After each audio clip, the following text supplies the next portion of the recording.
speeding. Okay, well, congratulations. And I mean, listen, I was a huge fan of the first one, so of course the expectations were so high. For you, was that, you knew you were going to do the sequel, but you knew you kind of had to live up to the first one. How much pressure does that put on you, Todd? It's kind of the opposite of pressure. It's a lot more pressure making the first one and standing in an alley in the middle of Las Vegas at 4 in the morning and saying, boy, that was really funny, but is anybody going to see this film?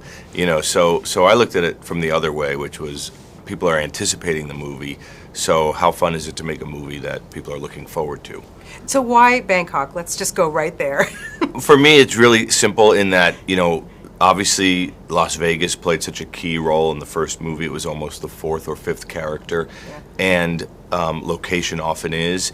And I wanted to find a city where it meant something when you say the word, meant one particular thing. In other words, when you say Las Vegas, it just sounds like trouble. And when you say Bangkok, it sounds like, okay, yeah, there's going to be a lot of bad decisions made in this movie. If you, for example, said New York, while it's a great city, it doesn't necessarily mean one particular thing. It means they'd go to Broadway. Yeah, it could be a lot of things, but Bangkok just sounded like trouble. Yeah, absolutely. And then I would think, too, that you're kind of thanking your lucky stars that you cast the guys that you did. Because when you did cast them in the first one, they didn't really know each other. Of course, you don't know as a director if there's going to be camaraderie or if they're going to be divas or whatever it is. You get some great camaraderie, and you really see it in this film because these three guys have become pals. So I would think for you that even just made your job so much easier. It did. I mean, not only that, they come, I've never made a sequel before, but in so many respects, it's easier just because they know who the characters are. It's almost easier to write the film because you know what the character would say. But what you're saying is especially true in that these guys just have no egos, and nobody on the set does, and it's just so easy to make a film in that environment. They're also great, but did Ed Helms surprise you? Because, oh my God, he goes to town in this film. I'm glad you said that because, I really think Ed is just, and you should tell him when you see him, because I think he just blows my mind in this movie. I mean, Ed just took it to another level, and I thought he was great in the first Hangover, and obviously both of the movies kind of revolve around his story in a way, but in this one you really see a darker side to his character. And I think he just, he blew everybody away. I mean, Bradley keeps telling him it's just like unbelievable. Yeah, really. Now, your writing is so great. You're such a funny guy, but I can't even imagine that when you've got, especially when you have a Zach Galifianakis, there's got to be a lot of improv. Like, how much do you let these guys go? Well, believe it or not, we don't improv as much as people think, and that's because what we do is a different style, which is we put it up on its feet in the morning, and it's almost like we rewrite it in the morning. They'll come in with their lines in the morning, so it's not like we just roll the cameras and just say whatever you want, or here you go, let's try some weird stuff.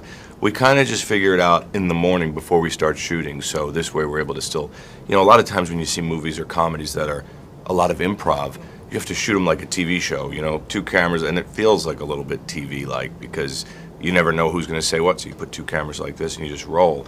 So because we like to shoot it semi-cinematically, I like to get it figured out beforehand and then do the scene. So who breaks the easiest? Who just cracks up? Zach.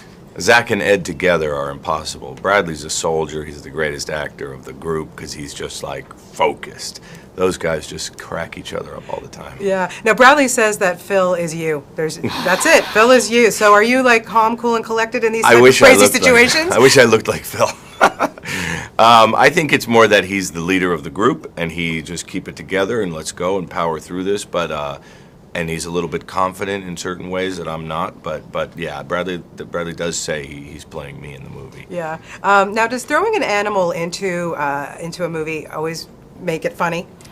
No, for me, I just like giving guys obstacles and giving, and you're right. I've had animals in the movies almost always.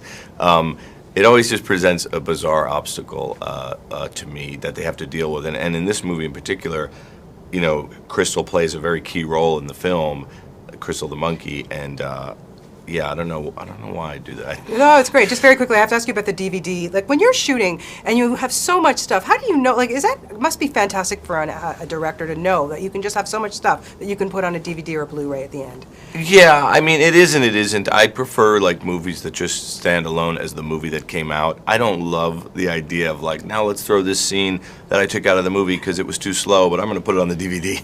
I don't necessarily love the way you throw everything on DVDs. I like the movie to sort of be the movie. But that said, you know, the audience and you know, fans of it love that kind of thing, and even myself with other movies, I like to look at that stuff. So it is nice to know in the back of your mind, well, at least this will be on the DVD if it's not going to work. Yeah, so I hope we see Hangover Part 3. Zach Galifianakis' batch party. I can't wait. Well, that would never happen. Take care. Okay. Great talking Thank to you. you. Thanks a lot.